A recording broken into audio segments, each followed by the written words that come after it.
unang topic natin. Unang-una, mga bossing, Diyos ko Lord. Nako, eto. May naaresto. Alam nyo kung saan? May naaresto. Alam nyo ho, mga kababayan, kung saan? Eh, syempre, wala pong iba, kundi sa baluarte ng mga Duterte po. Kundi sa Davao po. Davao na naman. No? Doktora ng birth certificate. Davao.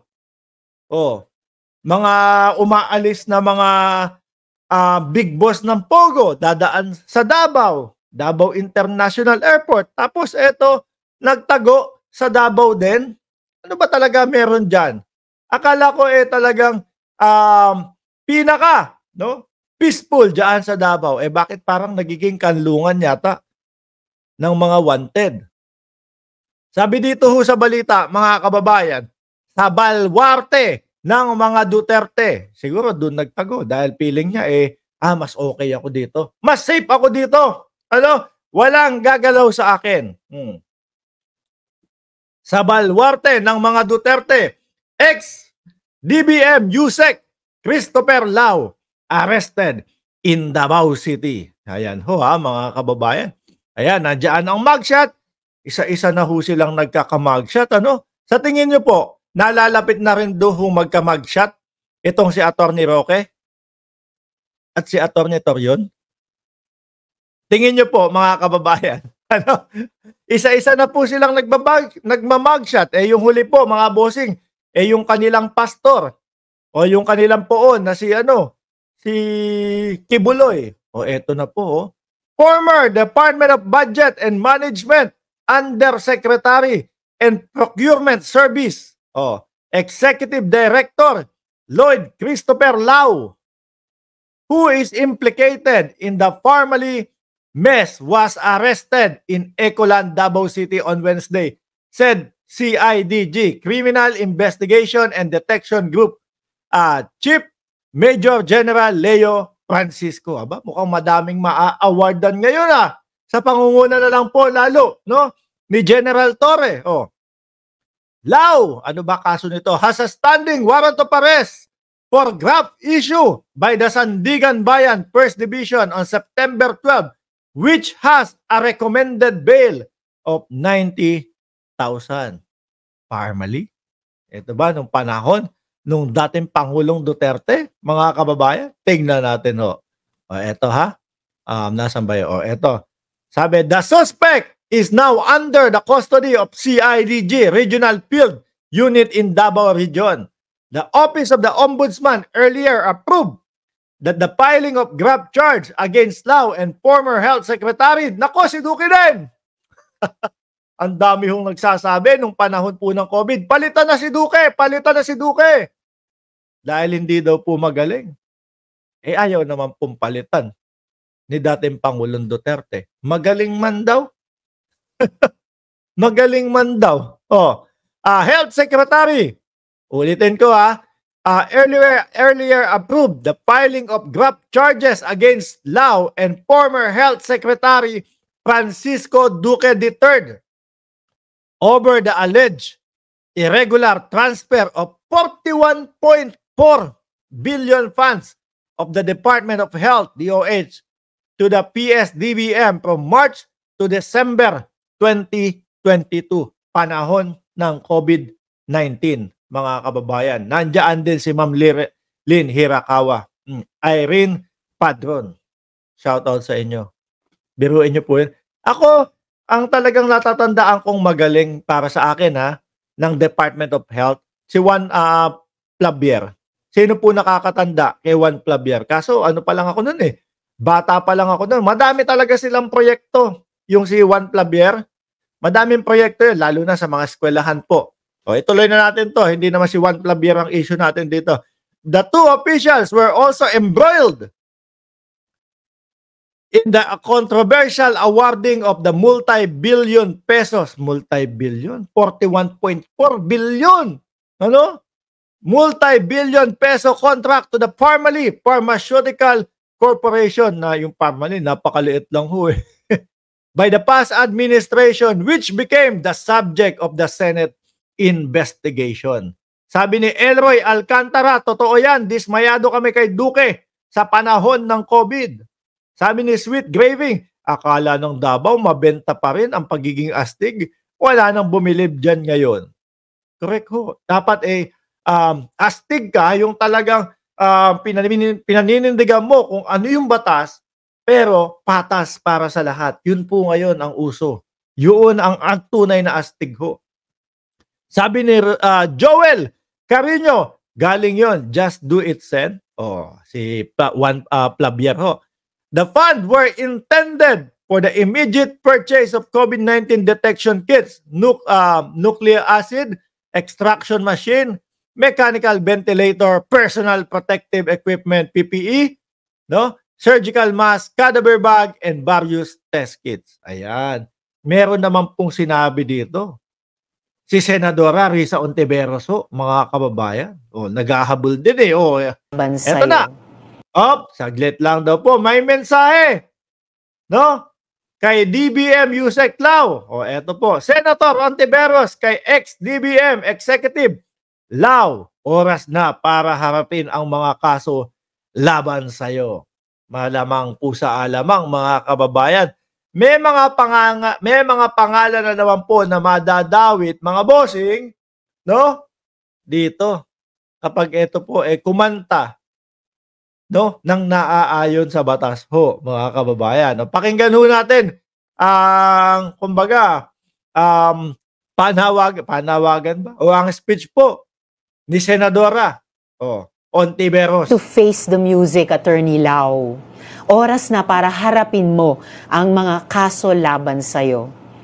Ngayong nasa kamay ka na ng batas, aminin na rin sana kung sino nga ba ang mga big boss.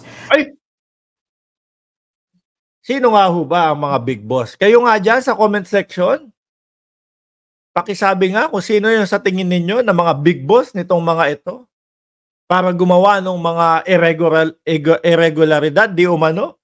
Nung panahon, akalain nyo po mga kababayan, ang Pilipino po, hirap na nung panahon ng COVID-19, tapos meron tayo makikita na mga ganitong anomalya po. Di ho ba? Kailangan maituro talaga yung mga big boss nga naman. Na may pakana at nakinabang sa korupsyon sa bilyong-bilyong COVID-19 funds. Ulitin ho natin 41.4 billion.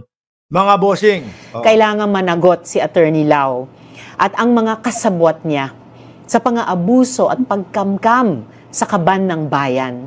Habang maraming Pilipino ang may sakit, nagugutom at walang hanap buhay noong kasagsagan ng COVID-19 pandemic. Correct ho yan mga kababayan. Biruin mo, lahat gutom na, lahat na mo problema, no? Kung paano kikita ng pera, hindi pwedeng kumita ng pera, walang maisip na paraan para kumita ng pera dahil po bawal lumabas. Hindi pwede yung angkas-angkas. Lahat po, mga kababayan, hirap na hirap. Tapos ikaw, nandoon ka, sangkot ka pa sa 41.4 billion. Grabe yan. Kadupangan na huyang tawag dyan, mga bossing. Ewan ko na lang. Yung mga magtatanggol pa dito nakinabang ba kayo sa di umanong 41.4 billion at sobra ang pagtatanggol ninyo? Bakit hindi nyo hayaan, no, na imbestigahan? Hindi naman para sa kanila lang yung ginagawa nilang mga investigasyon. Para po yan, mga kababayan, sa ating mamamayang Pilipino, sa atin pong lahat. Sabi ni Stanley Valle, Stanley Valle, ang mga big boss ay si Digong, Duque, Roque, Bato, Bongo, Bato, at Cayetano. Sabi ni ni Just Vincent, bakit mo naman tinawag na si Digong? Dahil maka-China. Sabi ni Ma'am Lorelai DSNR, protect PBBM worldwide, mga kababayan. Salamat, let's pray and conquer the corruption, criminal, no respect sa government, human trafficking.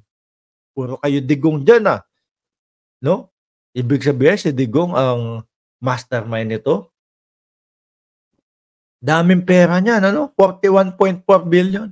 Bumalik tayo dito, mga kababayan. Nagtataka na ako ngayon talaga, no? Bakit kapag kami nahuhuli, sa Davao ho nahuhuli? Yung isang sa Pogo, 'di ba saan nakita yon? Doon sa Davao International Airport kung di ako nagkakamali. Ma'am Chris Rose, nandiyan ka na. Shout out po sa iyo. Sabi ni Baba Yaga Week, iyak na naman mga DDS. Panigurado po ako, yung mga vlogger nila ipagtatanggol pa din ito. No? Ipagtatanggol pa din po nila itong mga to, mga kababayan. Hayaan nyo na imbestigahan. Oh. Nagtago bakit hindi hinarap agad dati? Ngayon, face the music na. Baka pwede sa, kung sakali, witness protection, di ba? Pawalang sala, pero ituturo yung mga bossing talaga. Obra ba yun? Payag ho ba kayo doon, mga kababayan? No? Mapapawalang sala siya. Pero, ituturo yung mga bossing. Beats admin, sabi, peaceful. Peaceful kasi sa Davao ng mga kriminal. Yung pala yun, kala ko peaceful. Grabe kayo dyan sa Davao. Biruin nyo, dyan nagtatago yung mga kagaya nitong mga tao na ito. Ano pa ang madidiscover dyan? Mga ilang buwan nakalipas na discovery ho, 40. 40 ano tawag doon? Stop ni Baste. Bogsa? Paano naging pinaka-safe dyan sa Davao?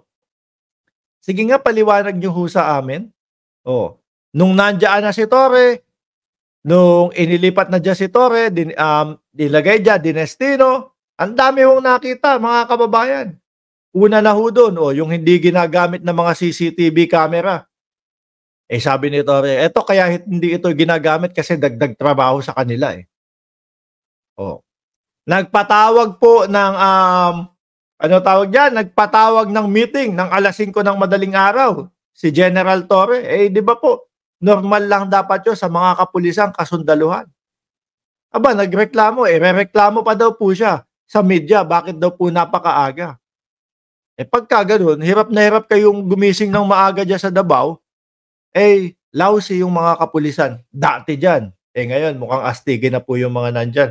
Kaya tingnan niyo po, sunod-sunod na yung pagkakahuli. Sunod-sunod na po yung pagkakaaresto dito sa mga taong ito, mga kababayan.